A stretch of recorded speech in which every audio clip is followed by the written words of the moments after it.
What's going on, Bears fans? It's Mitch here of TheBottomLineView, here to give you my record prediction for the Bears in 2022. Each matchup, breaking it down on the schedule for this season, the tough matchups, the easy matchups, and how I feel the Bears will perform in 2022. If that sounds good, don't forget to spike the like button and subscribe to the channel for more BLV just like this. Also, let me know in the comment section below how you feel the Bears will do in 2022. Do you think they're going to take a step back with this rebuild, or do you feel Justin Fields is going to break out in 2022 and carry this team to success? Let me know. Now, let's pick some games. Chicago Bears fans, I want to be honest with you and tell you this. I don't think your team is going to be good this year. I don't think your team thinks they are going to be good this year. And you know what? Sometimes that's perfectly okay. Sometimes you got to take a step back before you can take a step forward. And that is just how the NFL and sports work today. You need to rebuild. And it sucks because you have a young quarterback that you want to root for. And if that quarterback plays better than I expect, you guys could be better than I expect. But not much better, because you don't have a team around him that's going to make things happen. So you're not a playoff team this year. You're not going to be a winning team this year. You're far from it, in my opinion. So I'm going to make life easy on you here. Let's discuss this record. Let's go game by game. I'll just tell you how it is. Okay? You're worse than the Niners. I think that's easy to tell. The Niners are a contending NFC team. This is an interesting game because you're at home. And if it is Trey Lance, that opens the door of possibilities of Justin Fields versus Trey Lance.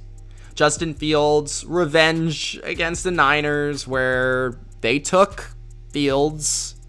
They could have taken Fields, I should say, over Trey Lance, and they didn't. They could have taken Mac Jones, for all we know, but they didn't, okay? They took Trey Lance, and Trey Lance didn't start last year. There's rumors that he doesn't look so great in the offseason, but he could be great. Who knows? But the point is that this game's at home, and this game, because of the Justin Fields factor, could motivate this team to winning the game if Trey Lance is not what some people think he might be. If he doesn't look good and he doesn't play well, Chicago is not exactly the easiest of environments to start a season. We've seen it before where the Bears could potentially win this game. Wouldn't be totally shocked. But I'm going with the Niners. They are better than you. They're more talented than you. They've got the better coach. So overall, I would go with the Niners there. Week 2, you play the Packers in Lambeau. You guys just struggle against the Packers, especially in Lambeau. You have to take Aaron Rodgers in that matchup. Week 3, this is a game you should win. You play at home, you play the Texans, arguably the worst roster and team in the NFL. And as much as Texans fans want to tell me I'm a hater, they're not very good. They should be picking in the top 3 in the NFL draft. I also think this is a chance to prove for Justin Fields that, he has the potential to be a franchise quarterback while Davis Mills does not. Week number 4, you play the Giants. This is a winnable game. Right? This is a winnable game, but I'm going to go with the Giants because they're at home. I like their coaching staff more. I think they've got the better offensive line as well with their improvements that they've made. Week number 5, you play the Vikings in Minnesota. I've got the Vikings in Minnesota. Tough place to play. Division rival. You guys have played well versus Minnesota, but I do think that's a big talent gap there. Covering Justin Fields. Not covering Justin Fields, covering Justin Jefferson, while Justin Fields tries to match Justin Jefferson. And then you've got week 6 versus Washington. This one's interesting. I think you can win this game. It's Thursday night at home. Short week for the away team. Traveling. Less practice time. Washington's a team where I feel like they're not a great team. any team can really beat them. And they're another team that can kind of beat anybody but lose to anybody. And Carson Wentz is one of those quarterbacks who could always have an absolutely terrible game. So that could happen in Chicago on a Thursday night. I think the Patriots win on Monday Night Football at home in Gillette. I think the Patriots are the far better team, better coach team, better quarterback in my opinion, better basically everything. I would be disappointed as a Patriots fan if we lost that game. Week 8, the Bears at the Cowboys. Again, a better team, better quarterback, all that stuff. Like, the Cowboys are better. They're at home, so you wouldn't expect a win there. Week number 9, you play the Miami Dolphins. This is a game where you could win this game. Like, I wouldn't be shocked. The Miami traveling on the road to Chicago.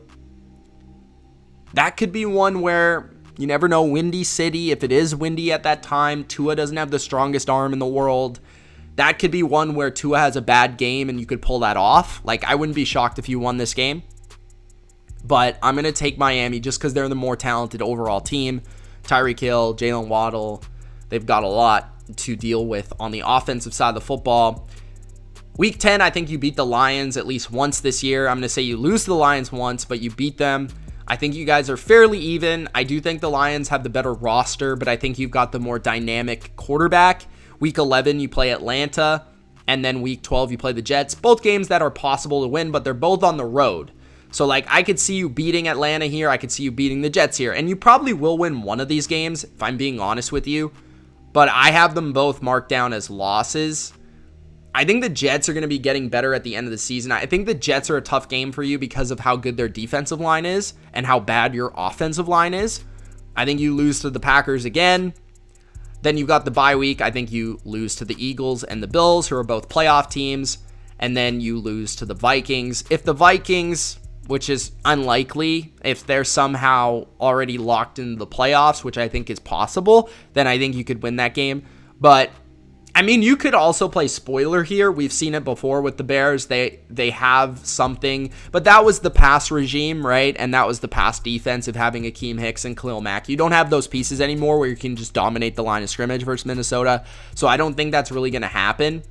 So I have the Vikings, but it's a divisional game. It could happen. So overall, I have you guys at 3-14. But as I've said, I could see you pulling off a couple more games where maybe you're 4-13, 5-12. I could see that as possibilities. Maybe as good as 6-11. But overall, I just don't see the Bears being a very good team. I have one of the more weaker offensive lines, a kind of a vanilla defense with not a lot of great talent. You know, it's not a bad defense per se, and a new coaching staff. Not a very good receiving core. So the Bears are just not a very good roster right now. They're going to have to take some time to get back to where they want to be. But overall, I do see some games where they could pull it off. They could certainly beat the Giants. They could certainly beat the Dolphins. Like I said, they could beat Atlanta. They could beat the Jets. These are all possible. The way I have it here, I just don't have it. So I do think the Bears are going to be picking in the top 5 and going to get one of their franchise contributors moving forward to help out Justin Fields and hopefully improve next year with a nice free agency. Let me know in the comments if you think this is realistic, if you think I'm totally wrong. Let me know, Bears fans, in the comment section below. It's Mitch. Thanks for watching. Peace.